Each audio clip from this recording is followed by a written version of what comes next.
히브리서 11장은 아벨이라는 한 사람이 믿음을 가진 이야기로 시작을 하고요. 그리고 라합이라는 한 여인이 믿음의 열매로 이스라엘 안으로 들어오는 것으로 일단락 지어지고 있습니다. 그렇기 때문에 히브리서 11장을 가장 공감하며 읽을 수 있는 사람은 나는 혼자다. 왜 나만 이런 일이 생길까? 내가 뭘 잘못했다고? 도대체 왜 나만 이렇게 들볶느냐? 라고 생각하는 분이 오히려 이 히브리서 11장에 나오는 믿음의 사람들의 이야기를 더 깊이 공감할 수 있다라는 것이죠. 그리고 아벨이라는 한 사람으로 시작되었던 억울함의 이야기가 오늘 우리가 읽었던 35절부터 38절까지 내가 잘못한 것도 아닌데도 불구하고 희롱을 당해야 되고 모욕을 당해야 되고 돌에 맞고 톱에 썰리면서 죽어가야 됐던 억울한 죽음들로 이어지는 것을 그리고 있습니다. 한 사람의 아벨이 마지막에는 수많은 아벨들 복수형으로 바뀌어가는 것들을 보면서 억울한 삶을 살아가고 있는 인생 가운데, 특별히 한국인들은 한의 민족이라고 하지 않습니까? 울컥울컥거리는 무언가, 나도 내가 왜 우는지 알 수 없을 정도로 때때로 내 속에 울컥임이 느껴지시는 분이 있다면, 이것은 하나님께서 나를 수많은 아벨들의 무리로 부르고 있는 거구나, 이 말씀이 나를 향한 말씀이구나 라고 받아들이시면서 이 말씀을 묵상해야 될 필요가 있다라는 것이죠. 오늘 우리가 보았을 땐 인생에 수많은 승리자와 패배자가 있습니다.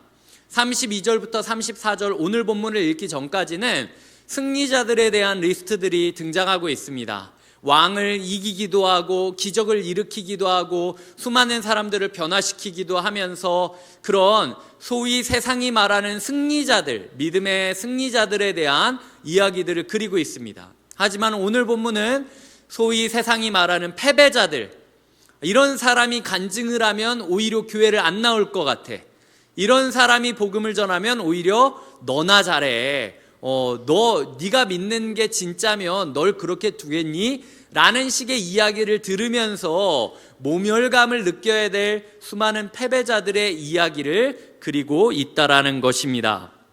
그 승리와 패배의 갈림길 사이에서 하나님은 우리에게 이 패배자들 또한 하나님의 사람이었고, 오히려 승리자들을 일컬어 세상이 감당하지 못하는 사람들이었다, 이렇게 얘기하는 게 아니라 환난과 핍박과 궁핍 가운데서도 끝까지 신앙을 지키는 사람을 보면서 사단이 봤을 때, 야, 얘네는 이렇게까지 두들겨 패는데도 안 바뀐단 말이야. 세상이 감당하지 못할 사람들이구나.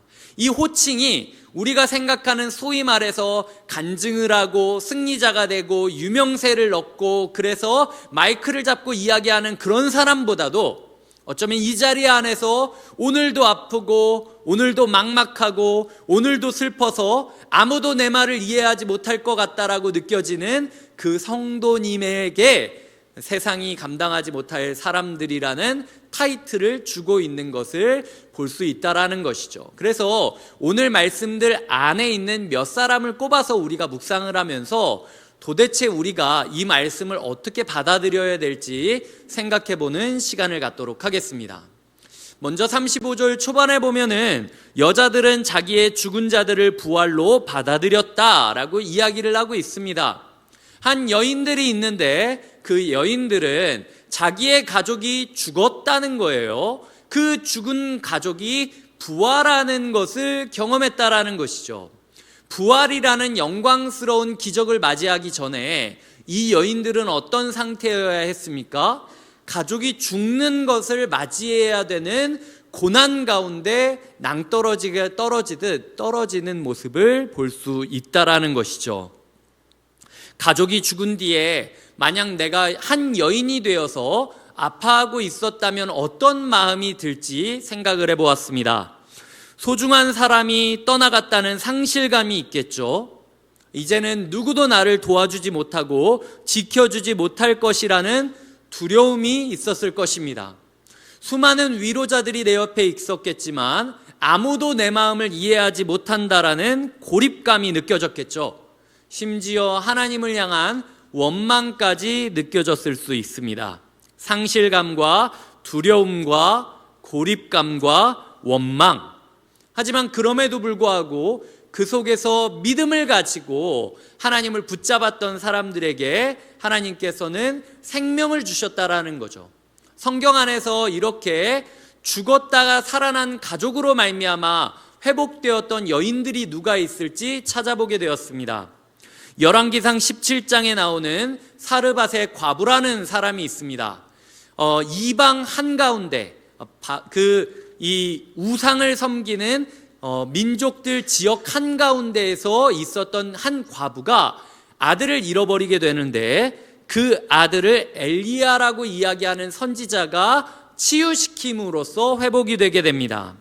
열왕기하 4장에는 수넴 여인이라고 나오는데 엘리야의 제자였던 엘리사가 그 수넴 여인의 아들이 시름시름 앓다가 죽어가는 모습을 보면서 다시 죽었던 아들을 일으키는 모습을 그리고 있습니다. 그 아이를 일으키게 되는 거죠.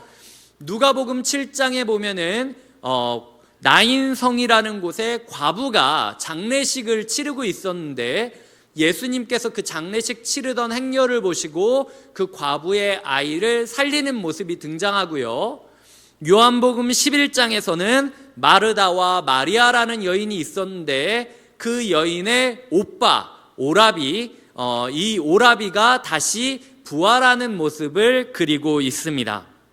살아가면서 우리의 인생 가운데 기적 같은 인생, 기적 같은 순간을 꿈꾸는 분이 계시다면 어떤 기적을 꿈꾸고 계십니까?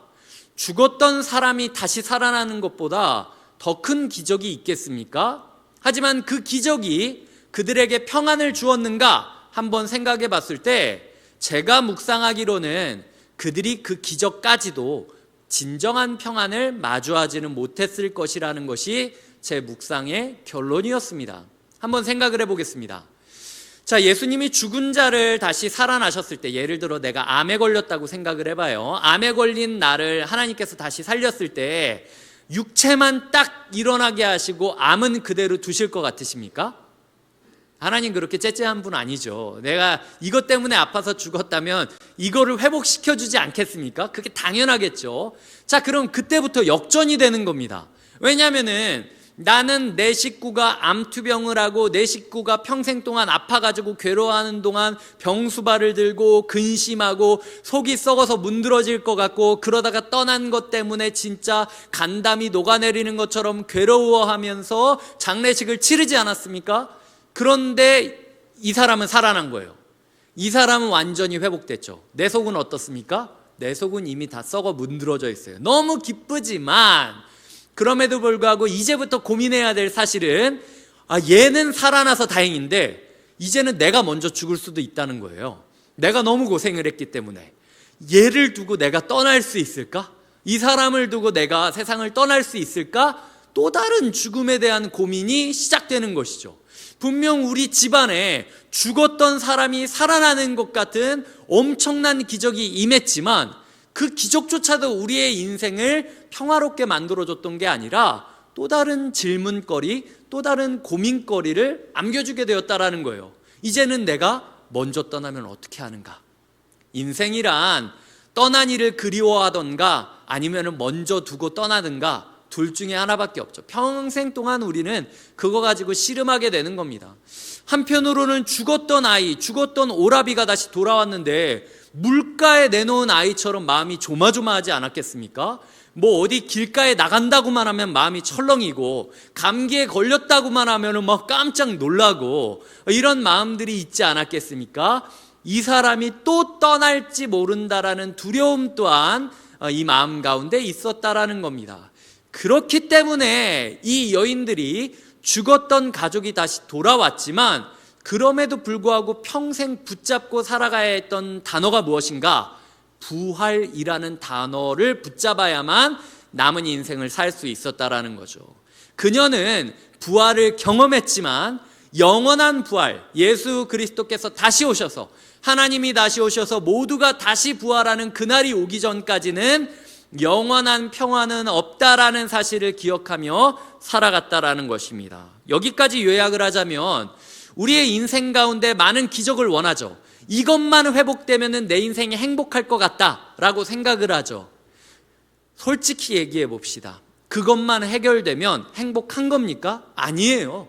인생은요, 예수님이 다시 오셔서 죽었던 모든 사람들이 부활하기 전까지는 끊임없는 고민 가운데 우리를 내몰게 됩니다. 그 한두 번의 기적이 일어났다고 해서 우리의 인생이 바뀌지 않는다라는 거예요. 그렇기 때문에 우리는 무슨 단어를 붙잡고 있어야 되느냐? 재림과 부활이라는 단어. 예수님이 오셔서 우리 모두를 회복시키지 않으면 인생의 소망은 없다라는 사실을 인정해야 된다라는 것. 이것이 오늘 말씀이 우리에게 주는 복음이라는 것을 기억하셔야 된다는 겁니다. 한번 살아난 것조차도 인생을 바꿀 기적이 되지 못한다. 우리는 오직 다시 오실 예수님을 기다리며 부활의 생명력을 꿈꾸며 살아가야 된다라고 했다면 그 부활을 붙잡고 살아갔던 사람들의 인생이 어떤지 우리가 살펴보아야 할 것입니다. 저는 오늘 3-4가지 정도로 몇 사람들을 소개하려고 합니다. 첫 번째로 35절을 보면 심한 고문을 받되 구차히 풀려나기를 원하지 아니하였으며 더 좋은 부활을 위하여 고문까지도 감당했던 사람이 누가 있는가? 그리고 37절에 보면 돌로 맞아 죽고 톱으로 켜는 것고 그리고 염소와 가죽을 입고 유리하던 사람들이 누구였는가? 성경을 읽다 보면요, 어떤 멋진 영웅적인 사람의 이야기를 우리가 기억하곤 하지만 이런 사람들의 이야기는 그냥 싹 지우고 넘어갈 때가 많습니다. 본능적으로 우리는 이걸 가까이 하고 싶지 않은 거예요. 괜히 다가갔다가 우리도 이렇게 될까봐 무서워서 이 구절은 피하게 되는 겁니다. 하지만 실제로 당시 유대인들 가운데 톱에 썰려 죽은 사람이 있는가? 돌에 맞아 죽은 사람이 있는가? 양과 염소의 가죽을 뒤집어 쓰고 짐승처럼 살아가야 했던 사람이 있는가? 성경이 과연 이 사람들을 왜 말하고 있는가? 찾아보아야 한다라는 거죠. 먼저 엘리야살이라는 사람이 있습니다. 이 사람은 어떤 사람이냐면요, 예수님이 태어나기 160년에서 170년 전 즈음을 마카비 시대라고 불립니다. 마카비라고 불려졌던 형제가 혁명을 일으키는 때가 있었는데, 이 예전 월남전, 베트남 전쟁을 하듯이 산속으로 들어가서 이방 민족들이랑 테러를 일으키면서 이게 뭐라고 하죠? 이게 산속에서 드문드문 이렇게 뛰어나오면서 사람들을 기습하면서 유대인들이 유대인답게 살 수 있도록 해방전쟁을 하던 사람들을 마카비 혁명군이라고 불려져요. 근데 그 마카비 전투가 있을 한참 그때에 엘리야살이라는 사람이 있었는데, 이 엘리야살이라는 사람을 그 유대인들은 뭐라고 이야기를 하냐면 나이가 많은 사람이었다라고 이야기합니다. 나이가 많은 독립투사 엘리야살이라는 사람이 잡혀가서 고문을 당했습니다. 유대교를 포기하라, 네가 믿는 종교를 버려라 라고 이야기를 하다가 어떻게 하냐면은 돼지고기를 가져와 가지고 당시 유대인들은 굽입는 그 고기는 부정한 고기지 않습니까? 돼지고기를 한 번만 먹으면 내가 구해줄게, 내가 너 살려준다 라고 이야기를 하면서 예전에 일본 그 치하에서 독립투쟁을 하던 사람들이 그런 유혹을 받았던 것처럼 돼지고기 한 번만 먹으면 살려주겠다라고 이야기를 했다는 거죠. 그때 이 엘리야살이라는 사람이 그 돼지고기 한 번을 안 먹고 끝까지 고문당하다가 무리에 의해 돌에 맞아서 죽었다라는 것이 당시 사람들이 살고 있었던 시대에 널리 퍼져 있었던 유관순 열사 이런 것처럼 널리 퍼져 있던 이야기였다라는 거죠. 그리고 그의 7명의 형제들이 그의 뒤를 따라서 연이어서 순교하게 되었는데 그들이 각자 다른 참혹한 방식으로 죽게 됩니다. 만약 우리에게 누군가가 돼지고기를 주면서 이거 한 번만 먹으면 고문 안 하겠다라고 하면은 족발 생각하면서 우리는 맛있게 먹었겠죠. 소육 생각하면서 맛있게 먹었겠죠. 하지만 이 엘리야살이라는 사람은 자기가 믿는 신앙 때문에 그 간단한 유혹조차도 받아들이지 않았다라는 거예요. 나중에 보면 뭐라고 이야기하냐면 우주의 왕이 우리를 다시 살려 영원한 생명의 부활에 이를 것이다 라고 선포하면서 세상을 떠났다라고 기록하고 있습니다. 기독교인이 아닙니다. 유대인들인데도 불구하고 우주의 왕이 우리를 다시 살려 영원한 생명의 부활에 이룰 것이다 라는 부활이라는 단어를 붙잡고 재림이라는 단어를 붙잡으면서 그들은 인생을 고문과 돌에 맞아 죽는 것으로 끝을 내게 되었다라는 것이죠. 돌에 맞아 죽은 사람도 있습니다.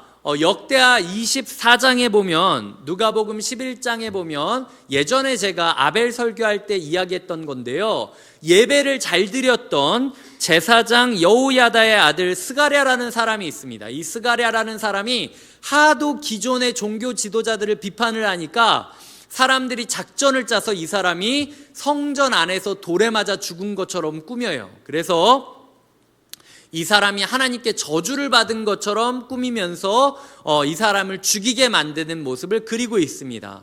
얼마나 억울하게 죽었으면 나중에 예수님께서 그 사람의 죽음이 억울한 죽음이었다라고 이야기를 하기도 하죠. 그리고 우리가 기억하는 초대교회에 스데반이라는 그 집사가 돌에 맞아 죽지 않습니까? 하지만 또 한 사람이 있는데요, 제가 오늘 소개해드리고 싶은 사람은 예레미야입니다. 이스라엘의 대선지자 예레미야라고 불리는 사람은 유대인 전승에 따르면 결국에 이집트에서 민중들에게 돌에 맞아서 죽었다라고 기록이 남아 있습니다. 유대인들이 기억하기로는 예레미야서를 읽을 때마다 이렇게 외쳤지만 결국은 어떻게 됐다? 돌에 맞아 죽었다. 낯선 이집트 땅에서 돌에 맞아 죽었다라는 모습으로 기록되고 있다라는 거죠. 우리가 예레미야를 읽을 때, 야, 예레미야는 진짜 어렸을 때부터 10대 때부터 부름받아서 이렇게 놀랍게 쓰임받았구나 생각하면서, 하나님 저도 예레미야처럼 어렸을 때부터 쓰임받게 해주세요, 예레미야처럼 어렸을 때부터 끝까지 하나님을 닮게 해주세요 라고 기도할 수 있겠지만요, 그 끝이 어땠다고요? 돌에 맞아서 억울하게 모함당해서 죽었던 게 예레미야의 인생 마지막이었다라는 것이죠. 그렇다면 톱에 썰려서 죽은 사람은 누구 있습니까? 유대인 전승에 따르면 대선지자 중 하나였던 이사야가 톱에 썰려 죽었다라고 기록이 되어 있습니다. 이사야가 누굽니까? 왕궁 안에서 부름받아서 평생 동안 왕궁 안에서 선포하며 살아갔던 사람이 대선지자 이사야였습니다.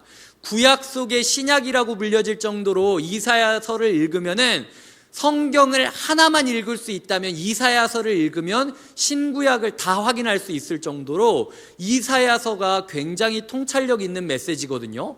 왕궁 안에서 사역했고 성경에 있어서 그렇게 쓰임받으며 사역했던 이사야였지만, 그는 결국 므낫세 왕을 비판하다가 마지막에 온몸이 톱질을 당해서 썰려서 순교하게 되는 모습을 그리고 있는 것이 이사야의 마지막이었다라는 것이죠.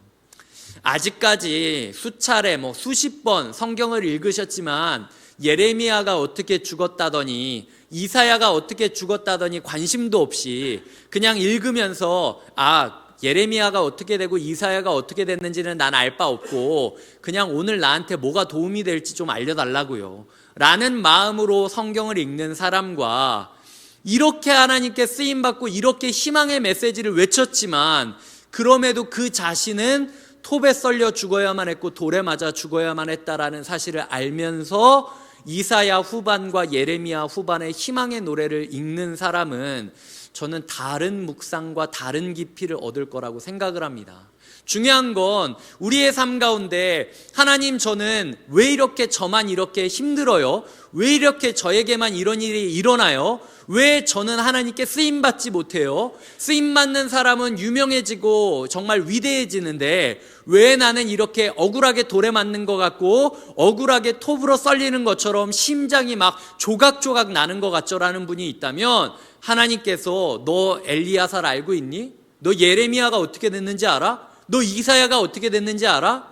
세상을 따져보면 네가 생각하는 것처럼 세상의 유명세를 끌고 사람들이 추종하고 이랬던 사람보다 억울하게 인생 눈을 감는 사람이 훨씬 많았고, 시대가 지나서 네가 그 사람들의 메시지를 읽고 은혜를 받듯 오늘 네가 이 자리에서 무명의 선지자다, 무명의 그리스도인들이라 라고 이야기를 하며 괴로워하며 살아가고 있는 이 삶의 이야기를 통해서 반드시 누군가가 예레미야를 통해 은혜 받은 것처럼, 이사야를 통해 은혜 받은 것처럼, 엘리야사를 통해서 은혜 받은 것처럼 너 또한 은혜를 끼칠 수 있을 것이다 라고 이야기하는 것이 하나님께서 우리에게 주시는 소망임을 기억해야 된다라는 겁니다. 엘리야와 엘리사는요, 평생 동안 가죽옷을 뒤집어 쓰고 살았습니다. 엘리야를 털옷 입은 엘리야라고 했고, 그 엘리야가 하늘로 올라가던 때에 제자 엘리사에게 털옷을 물려줍니다.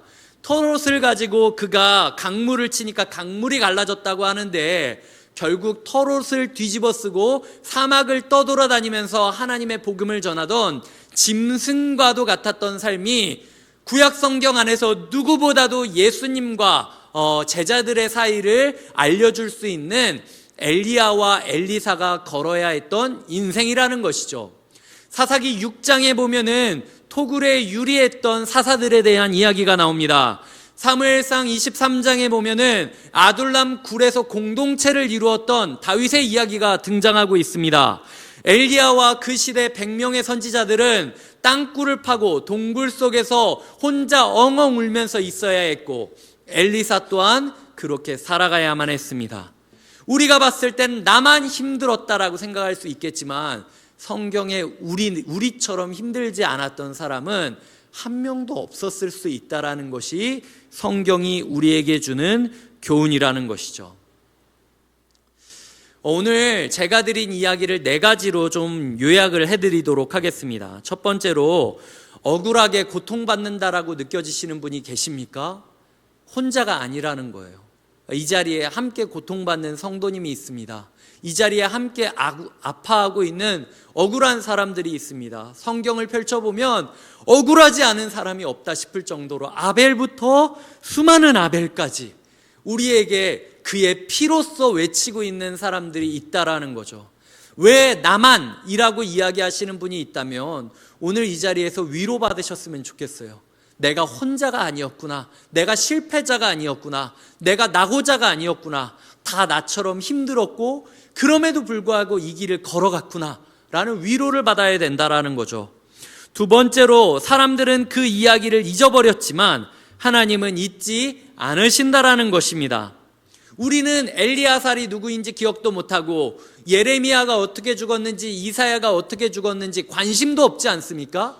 그냥 오늘 나에게 어떤 도움이 될지만 기억하면서 시체의 전리품을 탈취하듯이 그 예레미야와 이사야의 그 시체가 남긴 그 복음의 메시지를 뒤적뒤적거리고 있는 게 우리의 모습 아닙니까? 하지만 하나님은 기억하고 있었다는 거예요. 하지만 하나님은 히브리서 11장에서 그들이 어떻게 죽었는지를 설교하고 계시다라는 거예요. 하나님은 우리에게 우리의 죽음조차도 하나님께서 열방을 향한 메시지로 사용하실 것을 약속하고 있다라는 거죠. 너 힘든 거 아무도 모른다고? 내가 안다. 내가 너의 이야기를 대대손손 외치게 할 거다 라는 하나님의 위로의 음성을 들어야 된다라는 거죠. 세 번째로는 그들의 삶은 세상이 감당하지 못하는 영향력으로 이어질 것이라는 겁니다. 살아있을 때 영광스럽고 큰 교회에서 간증 집회를 하는 사람들만 세상이 감당하지 못하는 사람이 아니라, 세상이 감당하지 못하는 사람은 오히려 지금 이 자리에서 무명의 그리스도인으로서 아무도 알아주지 않는 시험을 당하고 있는 바로 내가 이렇게까지 하는데도 얘가 예배드리러 나온다고? 사단이 느꼈을 때는 지금 이 자리에 앉아 계시는 분들이 세상이 감당하지 못할 사람들이라는 거예요. 하나님께서 우리의 타이틀을 이렇게 붙잡고 계심을 기억하며 위로를 받고 용기를 얻어야 된다는 겁니다. 네 번째로, 그들의 죽음은 부활로 반드시 돌아올 것이라는 거죠. 우리가 이렇게 없어진다 할지라도 반드시 부활을 가지고 부활을 노래하며 이 세상 가운데 다시 복음을 전하고 외치게 될 것을 믿어야 한다라는 것입니다. 마라톤을 하다 보면요, 마라톤의 유래가 어떻게 되는지 아십니까? 전쟁터에서 전쟁을 하다가 승리를 했을 때 고향에 있는 가족들에게 이 기쁜 소식을 전하게 하기 위해서 가장 잘 달리는 사람을 뽑아서 경주를 시키는 거예요. 달리게 시키는 거예요. 그래서 그 사람이 달리고 달려서 있는 힘껏 그 성에 돌아간 다음에 우리가 이겼다, 이제 돌아올 거다 라고 외치고 이제 임무를 마치는 것이 마라톤의 시초였습니다. 그렇게 뛰어들어오는 사람이 몇 분 몇 초를 끊었는지가 중요합니까? 아니면 그 사람이 가지고 왔던 승리의 소식이 중요하겠습니까? 눈이 날아가고 팔이 잘리고 다리 한쪽이 없어져서 쩔뚝쩔뚝거려도요, 승리의 소식을 가지고 완주하면 그게 마라톤 성공한 겁니다. 이 시대는요, 너무 비교하고 경쟁합니다. 누가 1등이냐, 누가 2등이냐, 나는 몇 등이냐, 이런 거 가지고 하나님조차도 나를 이 문제로 괴롭히지 않는데 내 마음을 자꾸 내가 들볶이면서 나는 도대체 몇 등짜리일까 채찍질하면서 학대하는 게 이 시대예요. 중요한 건 우리가 들고 있는 복음의 메시지가 중요한 거지, 우리가 지금 곁에 있는 교회 안에서, 대한민국 안에서 몇 번째 그리스도인이느냐가 전혀 중요한 게 아니라는 거죠. 등수 매기는 신앙생활로부터 떠나십시오. 중요한 건 완주했느냐가 중요하다라는 겁니다.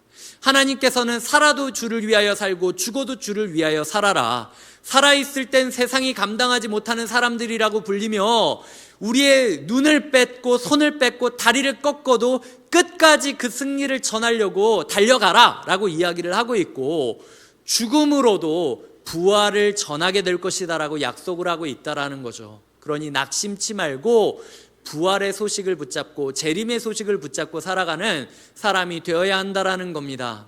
말씀을 맺겠습니다. 없음에서 있음을 창조하신 하나님께서 허무뿐인 우리의 인생의 의미를 건져 올리십니다.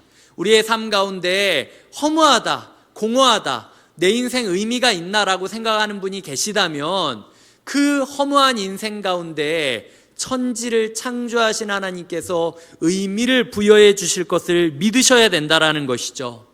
천지 창조의 하나님께서는 세상을 아름답게 창조하셨습니다. 세상을 다양하게 창조하셨습니다. 우리의 삶이 남들과 다르다 할지라도 우리의 삶 또한 아름다운 거예요.